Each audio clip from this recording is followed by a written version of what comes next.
Welcome everyone. We'll be starting shortly. Please feel free to use this time to go to the chat box and say hello to everyone and tell us where you're from. Just make sure you select all panelists and attendees so that we can all see where you're from. We shortly will be starting the game theory in negotiations.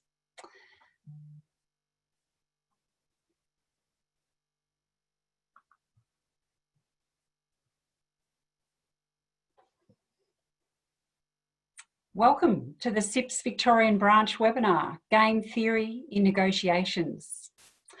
I would like to advise everyone that this webinar is currently being recorded and will be made available to all attendees next week. But please take this opportunity to say hello to the rest of the attendees by using the chat box.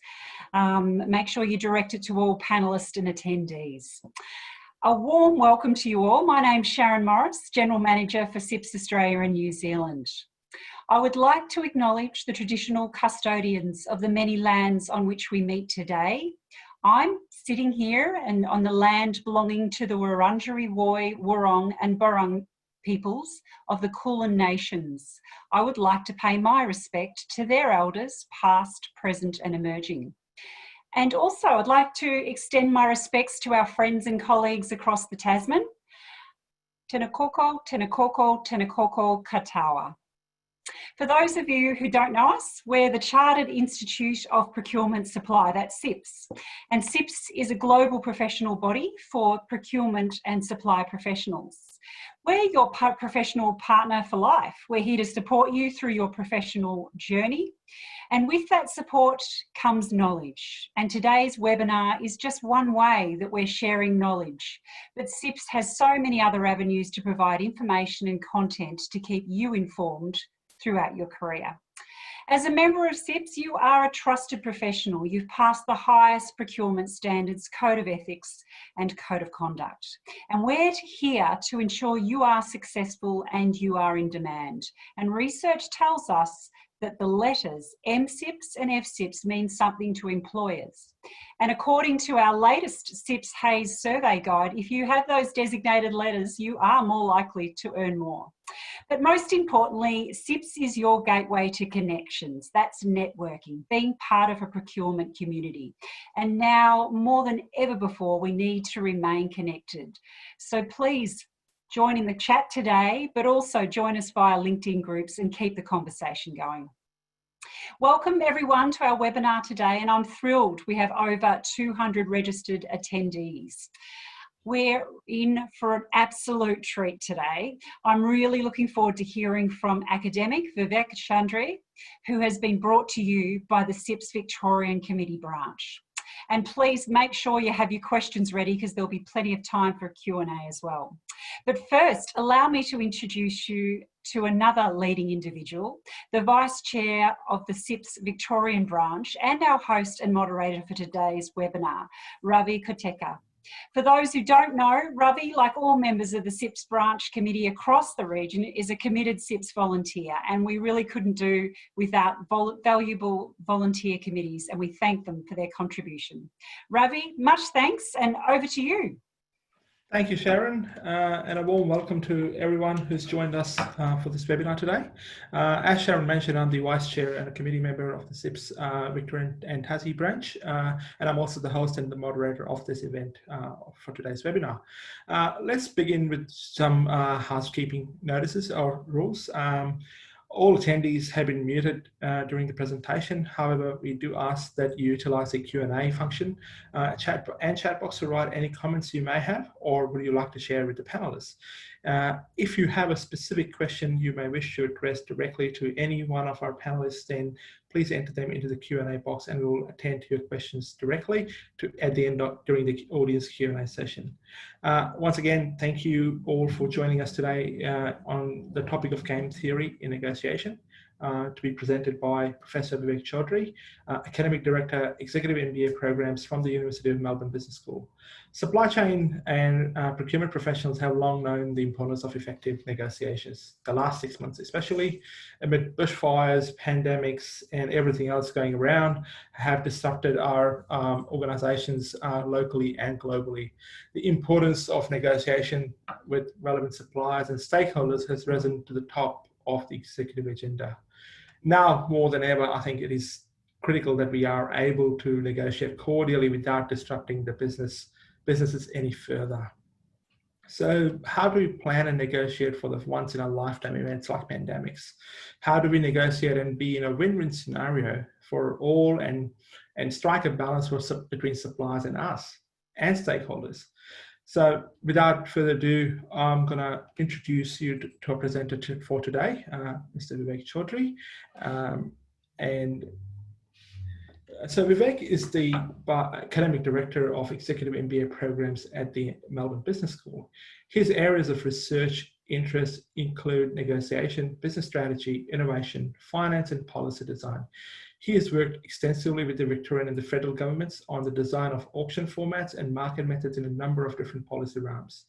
He has also been actively involved in the strategy consulting arena, negotiations and bidding, having advised the boards and senior management of many private and public institutions in Australia and internationally on issues ranging from real options in valuations to designing organizational architectures. Vivek is currently a strategy advisor to the CEO of CSL, Australia's largest company by market capitalisation, and MD of Branded Securities, a venture capitalist fund. He frequently provides expert commentary in the popular and financial media, including the Australian Financial Review, BRW, and the 7:30 Report. In July 2018, Vivek was one of the keynote speakers at World Business Forum in Sydney. Prior to joining the Melbourne Business School, Vivek worked at Monash University and has held visiting academic appointments at Australian Graduate School of Management, the Productivity Commission, the UCLA, and the Yale University. Vivek has a first-class honours degree in economics from the Australian National University and a PhD in economics from Yale University. Thank you, Vivek, for joining us. Over to you. Thank you very much, Ravi, and thank you all for being on the call on this webinar today. It's an absolute pleasure to be here. I am assuming that for most of you, game theory is something that you've heard of, that it's a esoteric, mathematical, technical construct that may or may not have any relevance to business. And I hope to convince you in the course of the next little while that actually game theory, the value of game theoretical reasoning is in the reasoning. It's not so much in the analytical detail. So it's in the way we look at the world. And in order to do that, I'm actually going to start with a couple of little slides, a couple of little games as an example.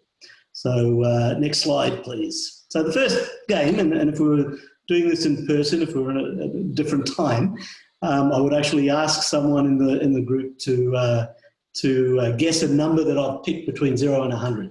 So I've written a number down on a piece of paper, but I'll just walk you through what this game looks like rather than actually playing it out.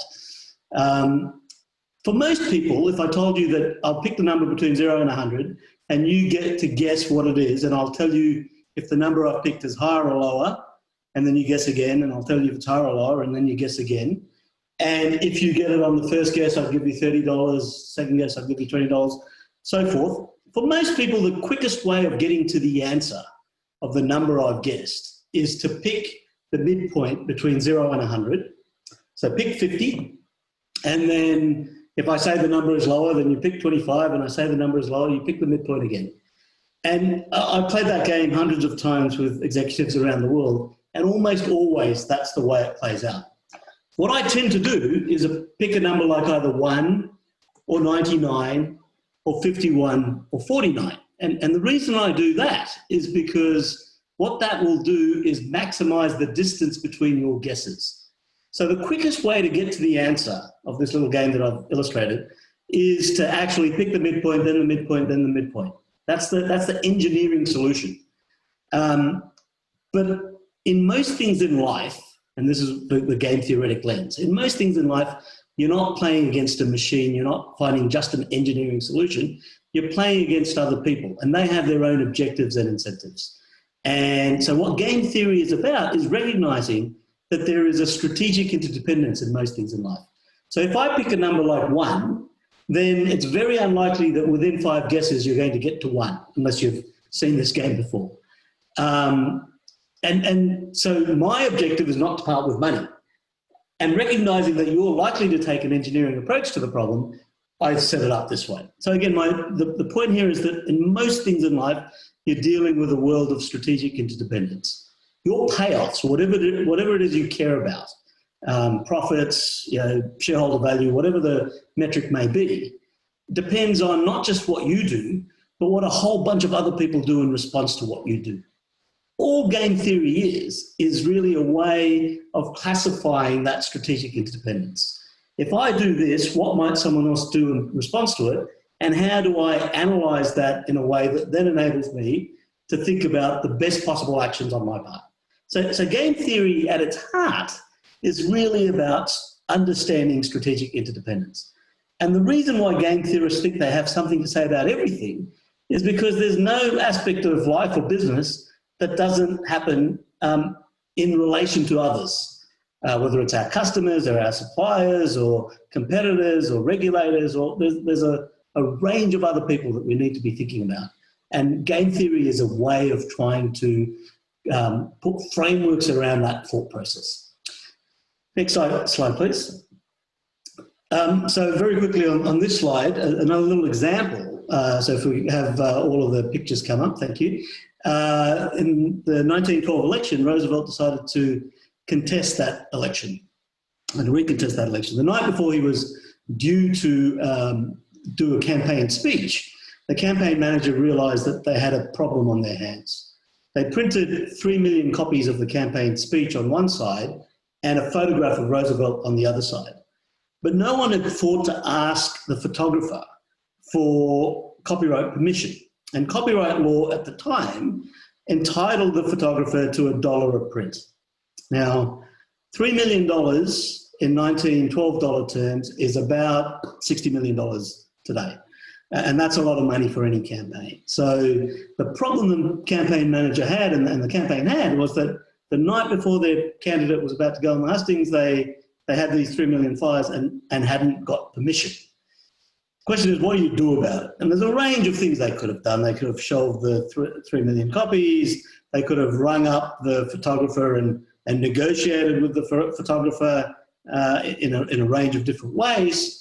What they actually did was very, very interesting. So this is a true story, and if you could please go to the next slide. And so what the campaign manager did was to send out a telegram to photographers and basically said that we're planning to distribute 3 million copies of the campaign speech with photographs, and this is a great opportunity for you, the photographer. How much are you willing to pay in order for us to use your photographs? Respond immediately. The photographer's response was, that's great, but I can only give you $250. So rather than being out $3 million, they got $250 and got to use the photographs. Now, there's a bunch of issues around ethics and what you do and don't know in any negotiation and what you do and don't share with the other side in any negotiation. But the point I wanted to illustrate with that example is that in any setting, what matters is not just how you're looking at the world, but how others are looking at the world, what information set others have, what preferences they have, what they care about and what they don't care about, what values they have. All of those things are relevant in procurement, all of those things are relevant in negotiations, all of those things are relevant in business. And game theory at its very core is a mechanism that enables us to do the reasoning that sits behind that. Next slide, please. So, as I said, the basic idea of game theory is to map the strategic interdependence that is inherent in everything that we do, that no man is an island, that everything we do is going to be impacted by others. So let me try and map through that. And the way we do that is to firstly identify who all the players are, who matters in this negotiation or procurement exercise or whatever else we might be looking at. And then we try and understand as best we can what their objectives and incentives are, what their information set is, what their preferences are, how they might interact with us and with our competitors and with other customers and whoever else. So we try and understand as much texture as you can get about each of the participants. Who knows what at what point in time, like the Roosevelt example. And the last point I've got on this slide is really to highlight the fact that game theory is so far removed from just being an esoteric idea. It actually has applications in almost anything that you could think about in business and life. And in the course of the last 25 years, there have been 5 different Nobel Prizes that have been awarded to economists working in some or other arena of game theory. Their applications range from the designing of auction formats, like in the spectrum auctions, procurement methods, trade negotiations, environmental policy, mechanism design. So the kidney exchange market, sometimes referred to as repugnant markets, was thought up by Professor Al Roth, who won the Nobel Prize in 2014. Next slide, please. So I've basically started by saying game theory is about strategic interdependence. And what that ought to highlight is that it's about everything. Everything is a game. Whether we're thinking about management versus unions, whether we're thinking about geopolitical conflict, whether we're thinking about a tendering relationship or a pricing strategy, advertising, marketing, I can put any and all of business into the frame of a game of some sort. It depends on a bunch of players. It depends on what information they've got. It depends on their incentives and preferences. And so everything is essentially a game. And we're all playing games, whether we call ourselves game theorists or not.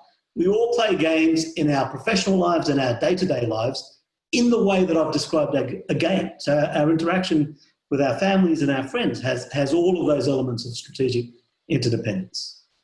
Next slide, please. There is a couple of things that make business a bit different to what we would ordinarily think of as games, though. So business as a game is a little bit different to chess or poker or tennis for a variety of reasons. One, that it's not necessarily win-lose. So whereas, when Richmond play the Western Bulldogs tonight, I desperately need them to win. In business, your success isn't necessarily predicated on someone else's failure. People talk about win-win strategies and negotiations, but more generally in business, it need not be win-lose. There's no defined rule book, and by that I mean there's lots of ways that the structure of business can change. And in fact, people do change the game of business. They change who their suppliers are, who their competitors are, how they engage with customers, what their platforms look like. And success for organisations typically comes from playing the right game. Next slide, please. There's a quote that I like to use as a business school academic, that philosophers have only interpreted the world. The point, however, is to change it. And the reason I like that quote is not only because it's profound and correct, but also because it's always nice to use a quote from Karl Marx when you're in a business school. Next slide, please. So let me talk a little bit about how a game theorist thinks, in particular, say something around a procurement dilemma. Right? So how should I evaluate the options of sourcing a key strategic input from a reasonable quality, reliable, low-cost supplier that I've had a long-term relationship with? Should I stick to that, or should I give some of the business to a second source to mitigate risks, right? And maybe the second source supplier I don't know as well. It's perhaps higher quality, perhaps slightly higher priced. These are dilemmas that procurement folk and businesses more generally often face. How do I make that decision? How do I structure the game that's going to enable me to make the right decision around a problem like that? And the starting point has to be information. I need to know some stuff. And I need to know stuff not just about myself, I need to know stuff from the perspective of the other side. And the other side in this case are the suppliers, right? The potential suppliers, both those that I have a relationship with and those that perhaps I don't have a relationship with. How do I get that information? And in order to garner the information, I need to think like a game theorist. Next slide, please. So, as I said a moment ago, the negotiation game is really about saying, how do I understand enough about the information that's going to enable me to get the best possible outcome? So there's a lot of detail in effective negotiations, but the first point on this slide is saying that the information is the key part. I need information in order to decide who I should negotiate with, over which issues, where should I focus if there's multiple issues, how do I get truthful, what game theorists and mechanism design people refer to as truthful revelation of information. That is, if I just ask the other side, someone I'm wanting to form a relationship with, what's your best price? They're unlikely to tell me the absolute truth because incentives don't necessarily give them a reason to tell me the absolute truth. So one of the challenges is, how do I work out what quality, price, multiple attributes that I might care about in a procurement negotiation, for example?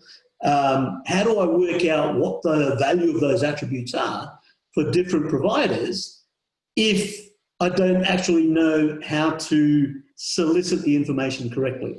And there are techniques, there are methods, and we certainly can't cover those in a short webinar like this. But what game theory helps us to do is to think about ways in which I'm going to try and extract that information, right? And ways in which I'm going to get that information, whether it's about putting out multiple offers to the counterparty with multiple issues. So putting together, constructing different bundles of attributes that I might care equally about, but the other side actually reveals to me that they prefer option A over option B, or bundle A over bundle B. I can then extract information from that about, quality, price, timing, a number of other things, if I've constructed those bundles appropriately. So there is some analytical detail in making this work, but the logic is largely about trying to understand information from the perspective of the other side.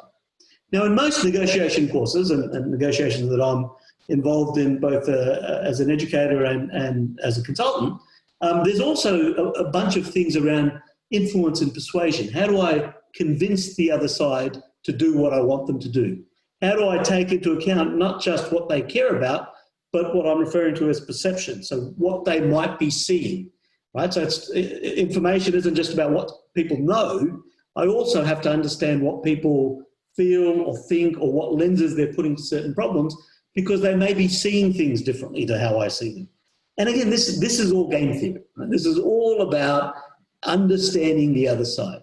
There's a term that we like to use as game theorists, the last term on this slide, which is referred to as allocentrism. And it's really a simple idea. It basically says that I need to look at the world from the outside in, which is an allocentric view of the world, rather than just from the inside out, which is an egocentric view of the world. The egocentric view of the world is looking at the world from where I stand.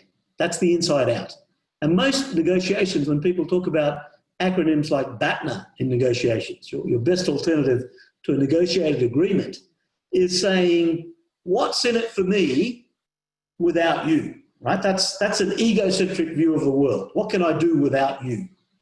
And that's an important part of negotiations. I need to understand absolutely what I can do without you, whether you're a supplier to me or a customer or whatever. But I also need to understand what's in it for you without me, right? Which is saying, that's the allocentric view. Let me understand what am I adding to the game? What's the total value in the game when I'm in it versus the total value of the game when I'm out of it? So this idea of allocentrism is really turning things on its head. It's saying, I need to understand the world not just from where I stand, I need to understand it from where you stand. Going back to the photographer in the Roosevelt example, from where the photographer stood, it was a great opportunity to have access to 3 million campaign speeches. From where I stood, I potentially owed the photographer $3 million by copyright law at the time.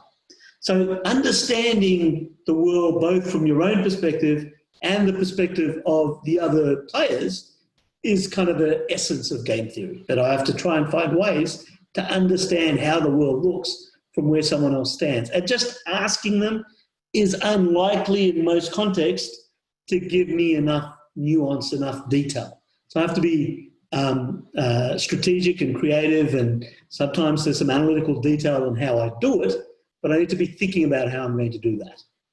Next slide, please. So I wanted to, before we kind of make sure that we've got some time to actually go into a bit more detail on this stuff, I wanted to recognise that there are actually an element of game theory that's sometimes referred to as mechanism design or process design, which is as important in negotiations as negotiation strategy itself. So from a game theorist perspective, what we're calling process design on this slide is really about what are the rules of the game. How is something going to be allocated? Who gets to make an offer at what point in time? Who, are we going to have alternating offers? What's the time lag between when we get to respond to an offer? Can we form buying coalitions? Are we able to do other things in terms of aligning with other players? And so the rules of the game, from a game theorist perspective, are as important as actually playing the game. So I started a few moments ago by saying, success in business comes to those people that play the right game and that they change the game. And that's as important in procurement as in any other realm of business. That what I really need to be thinking about in negotiations or as a procurement strategy or more generally in any kind of business-to-business interaction is not just how am I going to negotiate to get to the win-win outcome that we were talking about that Ravi mentioned a few moments ago, but more than just the negotiation strategy, which actually has to do with, what do I do with the fundamental analytics? What's the value story that sits behind this? What are the at-the-table interactions? Right? How do I influence others? How do I persuade them? All of that is about negotiation strategy. All of those underlying things are important. But the really successful individuals and organisations in these realms are going to be those that spend as much time thinking not just about their negotiation strategy, but what I'm calling their process strategy. Right? How do I think about the design and the rules of the game? How might I change it so that I can form a buying coalition, so that I can work with a different set of players that weren't traditionally in the realm, so that I might actually be able to think about changing platforms? Do I engage in a certain auction format, or do I do a negotiation, or do I use some kind of hybrid form to get the outcomes that I want, where I have suppliers being selected into a pool initially, and then I negotiate with some subset in a certain way? Those are the rules of the game. And it's not necessarily the case that one or other side is going to control the rules, right? Depending on the effort that you put in to thinking about how to influence and design the rules themselves, you can change the outcome. So the point I want to make on this last slide is essentially that to win in negotiations, to think like a game theorist, you have to be thinking not just about the underlying negotiation strategy stuff, the fundamental analytics, what do I know, what does the other side know, what information is there, what are my BATNAs, what's my best alternative to a negotiated agreement, all of the standard things we talk about in negotiations. You also need to be thinking carefully about how might I change the structure of these negotiations? How might I change the setup of the game that is the actual interaction between different parties? And that brings me full circle back to where I started just a few moments ago. That from my perspective, everything is a game, right? And everything in business is absolutely a game. The value of game theoretic reasoning is precisely about reasoning. right? It's not the analytical detail, it's not the structure, it's not the mathematics. The mathematics can help in the margins, and I'm a quant shop by training, so I enjoy the mathematics. But that's really not the point. The point of the value of game theoretic reasoning is to try and utilize it to think through information as you hold it and as the other side holds it, and how you can influence the other side to reveal that information to you, and how you can influence the rules of the game to reveal the information to you, so as to then be able to make the best decision. So with that relatively short introduction to a topic that I said is really the basis of not just a bunch of Nobel Prizes, but what happens in a lot of business strategy contexts, I'm going to close off my part of the session for the moment until we move into the next part of the webinar, which is the Q&A. But I'd just like to say thank you for giving me the opportunity to give you a very, very brief introduction to a very big topic. Thank you. Many thanks, Vivek, for that presentation on an important skill, I think, and a procurement tool. And not just a procurement tool, I think it's a life tool and a skill that we all need to, as you said, use in many different ways. Just a friendly reminder to our audience to utilize the Q&A chat box to write any questions you may have for the presenter and for today's session, and we look forward to answer as many as we can during the session.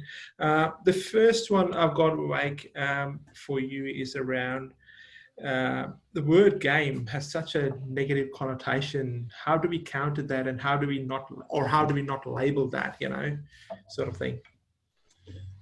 Sure. So I think the word game has negative connotations precisely, as you said, Ravi, both because it suggests that you're kind of manipulating, and it suggests that you're only in it to win it, right? As I was saying, that game is the way we traditionally think about sports. I think the reality is that the more we use it and see it being used in different contexts, we can see that game theory as a construct can actually do a lot of good.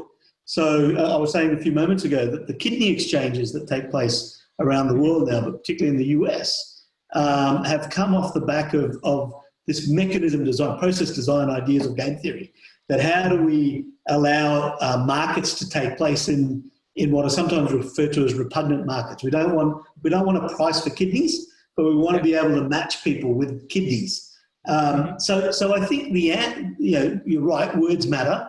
Nomenclature matters, and so if we call things a game, people automatically think of it negatively.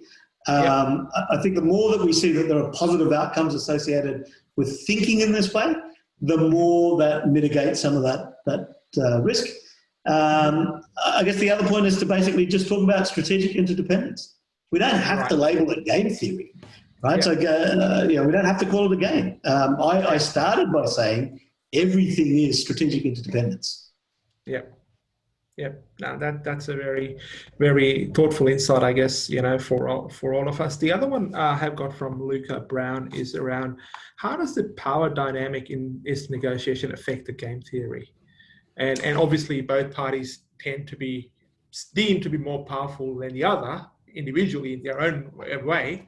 How does the power dynamic shifts there? So absolutely, the power dynamics in any negotiation are going to impact the outcome. But again, we spend a lot of time in negotiations talking and thinking about how you might be able to extract and get rent or value in a world in which the other side is much bigger than you and has much more power. So there are ways that we try and deal with that. From a game theoretic lens, it's really again about saying, just because. Let's take a circumstance where I'm negotiating with someone where there is this power imbalance, that they are much bigger or stronger than I am, and they've got more options, whatever the case may be. The way I counter that as a game theorist is to say, okay, I need to recognise that they are in a stronger position than I am, but I need to be asking, what am I bringing to the table? What is it that they can't do without me? Right, so that's again the allocentric lens of the world. So if I just think about what's in it for me, the BATNA view of negotiations, then I'm not fully understanding what I might be able to bring to the table. And just because I'm smaller or not as powerful doesn't mean that I'm not bringing something to the table. And so in almost every negotiation, that power imbalance is absolutely part of the game theoretic reasoning I have to work through. And if I've got no power, I've got no power. But in most negotiations, the small party still has some power. That's why they're in the negotiation. Yeah, absolutely. And following on from that particular point, I mean, the next question is, what are your thoughts on how we can apply game theory concepts to a process where there is only one supplier or one party that controls a large share of market, you know, which is, again, a power balance, I guess, criteria. Sure. So I think there's two answers to that. And again, there's always going to be context specific. It's going to depend a lot on the detail of the specific context. But the first answer is that if there's one major supplier, the question becomes one major supplier of what, right? So how much can I break up the things that we're negotiating over, and how much of it is truly contingent on that one supplier? And then the second part of the answer, again, context specific, is going to be, can I break things up by timing? So how long do I put in my supply contracts in for on the basis of that one supplier in a world where things are changing quite rapidly in lots of domains? So if things are changing rapidly, then yes, historically there may have been one dominant supplier, but maybe I need to start looking at what's happening around the margins or around the boundaries of the negotiation table. Who currently isn't in the supply space, who's doing stuff in the adjacencies that might actually be a player 6 months from now, a year from now, or 2 years from now, not for everything that I need, but for some subset of what I need. So I might be able to kind of chop up what it is that I'm looking for from my suppliers in a different way. And so I'll just finish that. I know I'm rabbiting on a little bit. Just to finish that for 1 second though, Ravi, the idea of combinatorial auctions is recognizing that, one of the things that matters in auction design is the size and space of what it is that I'm choosing to sell. And what a combinatorial auction allows is for bundles or packages to be put together by lots of different parties. So I'm not actually necessarily looking for one person to provide the whole thing for me. I might be able to carve it up in different ways. And I think so. If we're in a world where we've traditionally had one dominant supplier, I need to be thinking more carefully about, is it possible that there are people just outside the market space that could potentially tap into this space? Or is it possible for me to carve up the space in a way that's different to how we used to do it? Right. Now, and I think just continuing again on that particular point, I mean, is there a fair play in game theory? And if so, who referees this sort of negotiations that they don't stray or conclude and land favorably in the parties' way? So by fair play, you mean are there rules and regulations in terms of violating? So the rules and regulations are the standard rules and regulations of business-to-business interactions and negotiations, right? So there'll be so it's not specific to game theory, but we've got a bunch of things around competition law, around other trade practices, around other kinds of truthful disclosures. So there's a number of standard regulations that apply to businesses in general. But I would add one other thing that I think is important from a game theoretic lens when we think about negotiations. And that is that what matters in negotiations, particularly in repeated negotiations, either with the same party or with other parties, is reputational capital.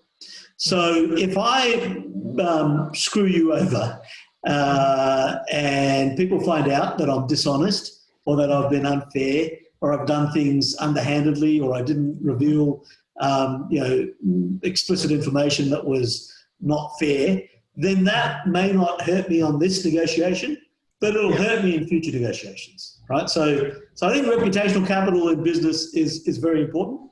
And so while there aren't specific laws that bind business from a game theoretic sense, all the standard laws of business apply. But I would say that as a game theorist, that I would worry greatly about reputational capital. Perfect. And the next one from Anish is around, does emotional intelligence and empathy play a role in game theory? Is it influential to gather information around that? Absolutely. That's spot on. And in fact, anyone who's engaged with me either as a student or in a business setting will hear me say in negotiations that I think the most powerful and important characteristic for an effective negotiator is empathy, because empathy is the capacity to understand something from someone else's perspective, right? So empathy, not just in the normal nomenclature, not the normal common parlance. It's not just being a nice person, but empathy it fits exactly the game theorist's definition of looking at the world from an allocentric perspective, looking at the world from the outside in. The only way I can look at the world from the outside in is if I'm empathetic, is if I understand how you're seeing the world, is if I understand what your preferences are, what your biases are, what your constraints are, what your values are, what you care. So empathy absolutely, I think, is at the heart of effective negotiations, firstly, but business more generally, and certainly a game theorist would absolutely say that. Perfect. One more from our friend Honor. He's asking the question, what would be the main parameters that we should focus on in terms of game theory approach in cost negotiations with suppliers, especially in means of taking certain position at a certain time during the conversation versus as in playing the game? How do we manage that effectively? Focus on cost?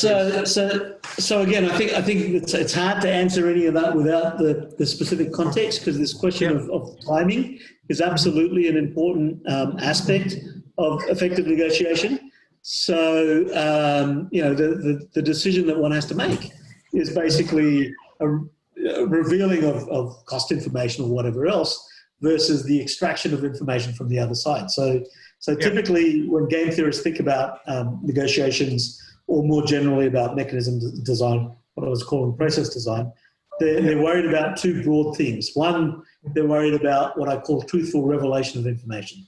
How do I get the other side to tell me the truth when it's not in their interest to tell me the truth? And the second thing we worry about is collusion, right? So how do I stop other parties from coming together and working against me? And again, in practice, the challenge is both about working out timing of when do I share the information, but it's also an important element of negotiation that I didn't have on my slides, but is implicit in a lot of what we said, is the importance of trust. So trust is a factor that matters, particularly in repeated games or in repeated interactions. And I'm only really going to be able to engender trust with my suppliers or with a counterparty if I am willing to be vulnerable myself. And sometimes that vulnerability may come from sharing information about my costs or about my margins or about other things that could potentially hurt me, but they realise I'm doing it to get a win-win solution, right? So there's a game, there's some gaming in that, not in the pejorative sense, not in the negative sense, but in understanding that if I share information with you, if I behave in a certain way, then you might come to trust me and you may share information with me, and then we might be able to realise that there's actually a lot of value that we can both create together by conducting this negotiation in a certain way. So trust, I think, is a key part of the story as well. Now, jumping onto something completely different and the new world, as we say, is application of automation, robotics, and artificial intelligence, which is inevitable in today's manufacturing and supply chain world. How do we foresee the usability and success of game theory in the world of AI from a procurement and negotiations perspective? Great question, Nasser. Yeah, no, that's an excellent question. So I think you're absolutely right that artificial intelligence, machine learning, robotics, a bunch of other technologies that are coming in that space naturally lend themselves to the capacity in negotiations and other parts of business and business strategy, they naturally lend themselves to computational methods around game theory, right? So the analytical detail that I've kind of pushed aside in this conversation can easily be built into some of those AI tools and machines. And there are, private businesses and government departments out there that are working on building those platforms that would enable more efficient auctions and negotiations and other things to take place off the back of some of that machine learning and AI. So I think that is true. Having said that, I still think that the real value in game theory doesn't lie in those computational methods and the technology that sits behind artificial intelligence or robotics. I think it lies in the reasoning. It lies in the capacity of people like us to ask the right sets of questions. Because we need the empathy, we need the understanding, we need the human interface that's going to use artificial intelligence or the robotics and the machine learning to ask the right set of questions. So what I say in the classroom is that no matter how sophisticated the machinery is that you have in the middle, if you ask the wrong questions, you're going to get garbage out the end, right? So we still need smart, capable procurement specialists to be asking the right set of questions and to be constructing the right set of tools and to be using the robotics and the artificial intelligence and the platforms that are going to run the computational methods in the background. We still need the human element that's going to enable us to do that well. Yep. And I think shifting from the AI and the robotics world into the more sort of the Australian market, if we say, which is mostly monopolistic, oligopolistic environment in certain industries like airlines, for example. How do we apply game theory in those environments? And where do we? I mean, you go out to do an airline deal with one of the two airlines. Where do you sit and where do you negotiate? You know? Yeah, no, again, spot on, and I think that goes back to something that was being asked earlier as well about power.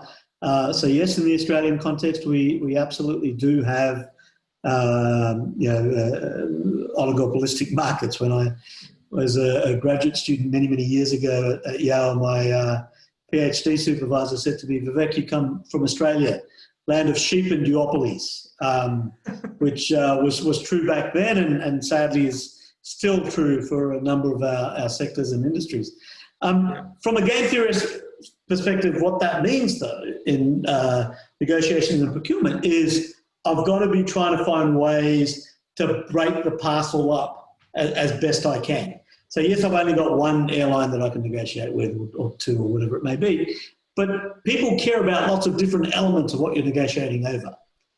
Despite the fact that procurement professionals are often going to complain to me, and they have done, that the other side only cares about price. That's almost always never true, right? Almost always there's a bunch of other things, timing of delivery, quality standards, payment terms, price, packaging, optionality in different ways. There's ways that we can parcel things up, even when there's only one or two suppliers, that actually changes the margins of competition.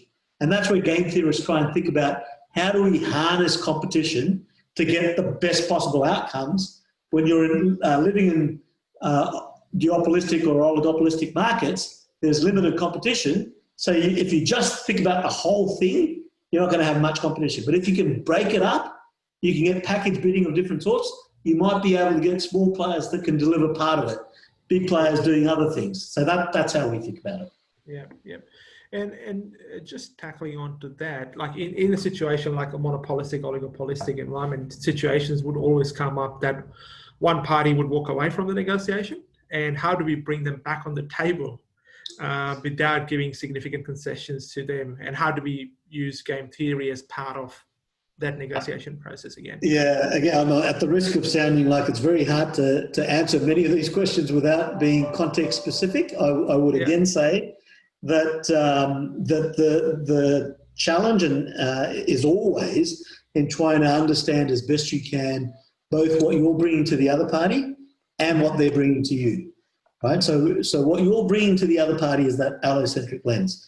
If I have one player walking away from the negotiation table and I'm left with someone else and I want to keep this player in play, then I have to be thinking about what concessions are going to be worth giving up to this other player to keep them in play on the margins, right? So whether that's about, do I give them something that will make them, keep dab their foot in the pool next time around?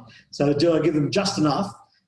That's always going to be context specific, but I can't answer that until and unless I've actually invested some effort in truly understanding what they're bringing to the table, right? Yeah. Why do I want them there? So by the way, there are going to be negotiations in which someone walking away is absolutely the best thing that can happen. But it's not always the case that I need multiple parties. I might get a good competitive outcome with a small player or one or two small players, and I don't need 15 of the large players coming into the procurement. That's not always going to give me a better outcome. Yeah.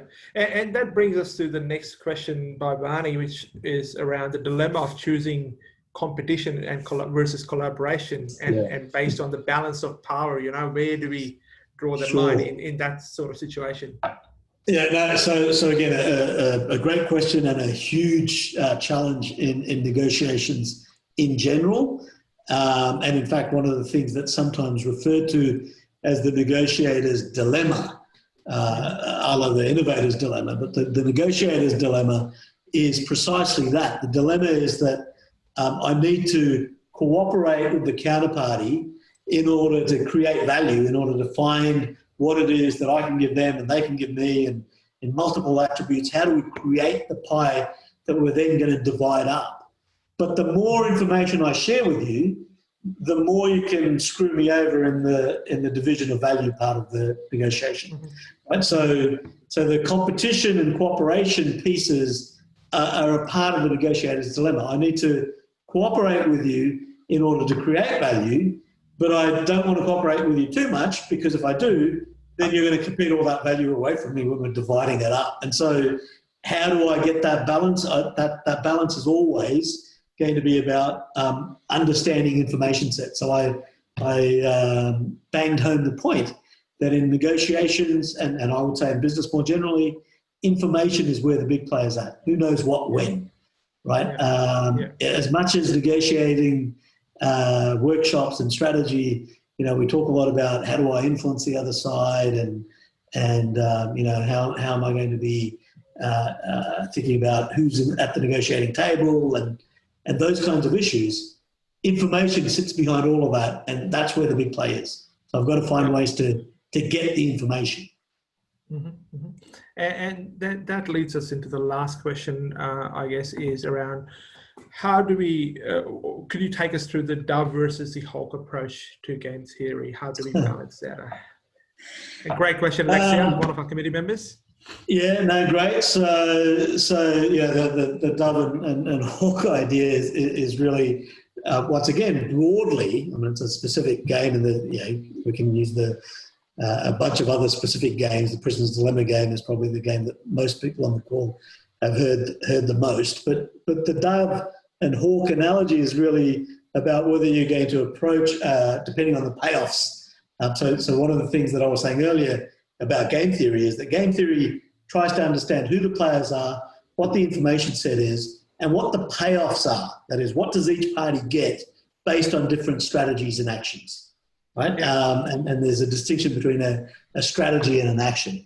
The Dove and Hawke idea is, do I do better in terms of my payoffs playing nice or playing aggressive, which is also at the heart of the Prisoner's Dilemma kind of story. Do I do better acting in my own self-interest, or do I do better thinking in a cooperative sense?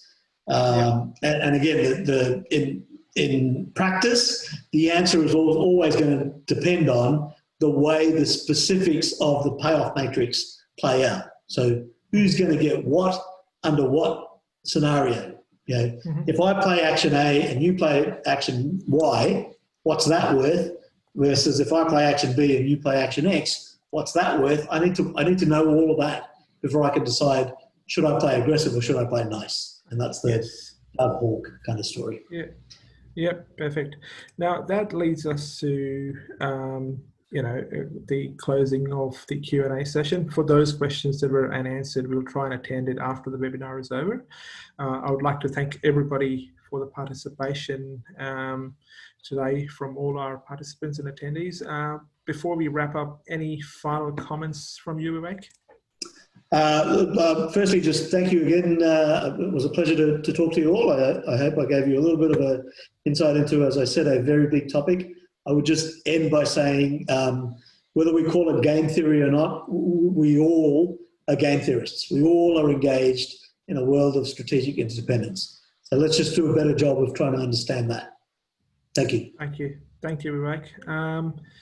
Once again, many thanks everyone for joining the webinar. Special thanks to our presenter, Vivek, and to all our attendees. We hope you'd find it interesting and thought-provoking. A copy of the webinar, as we said, will be, and a list of any unanswered questions will be emailed to each of you next week. And I believe over to you, Sharon.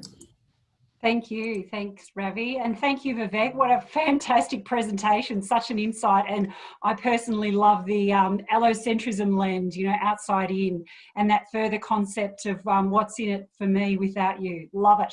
And the soft skills required for our procurement professionals in this space on strategy, creativity, and analysis and empathy and understanding. Great stuff. So thanks so much, Vivek. And thank you, Ravi, and the Victorian CIPS team. Now, if you loved today's event, get ready. We've got more upcoming events and webinars this week and next. Less than 4 hours to go until the CIPS Australasia Supply Management Digital Awards. They're starting at 5 p.m. in Australian Eastern Standard Time, 7 p.m. for the New Zealanders. We're really happy to see that the awards are going digital. The event will be live, it'll be free, you're guaranteed a front row seat. So make sure you come and hear the best of the best in procurement tonight. Don't miss out on that. Friday, I'm joining a panel discussion for the webinar Digital Supply Chain of Tomorrow, and we're going to be discussing navigating supply chain disruption with the creation of resilient, agile and sustainable processes to meet the demands of the future. So that's a good one this Friday. And then next week, we'll be hosting the Power of Technology in Supply Chain. So on the 4th of August from 12 p.m. Australian Eastern Standard Time, 2 p.m. New Zealand. Join Gio from CIPS and Joey webinar. Discover how adopting technologies in procurement and supply can dramatically improve our business operations, efficiency, employee productivity and customer experience. But wait, there's one more, an ANZ webinar leadership series. How are you managing and monitoring your compliance requirements? That one's on the 5th of August next week, 12 p.m. Australian time, 2 p.m. New Zealand. Join Cooper and 4PL for a panel discussion on the compliance journey. And we'll hear from representatives at Brookfield Asset Management, Volkswagen, Audi Australia and Cooper as they share their greatest challenges and key learnings and specific actions. So lots to take on board there. You'll find all these details on the CIPS Australian and New Zealand LinkedIn channel or on our website, cips.org. And finally, to all attendees, we hope you found this webinar as insightful as I have. But before you leave, let's just take a few moments to do the post-webinar survey. We can only make it better based on your feedback. So finally, a copy of the webinar and a list of unanswered questions will be emailed to you next week. Hope to see you tonight at the celebrations, the award celebrations. Until then, stay safe and have a great day.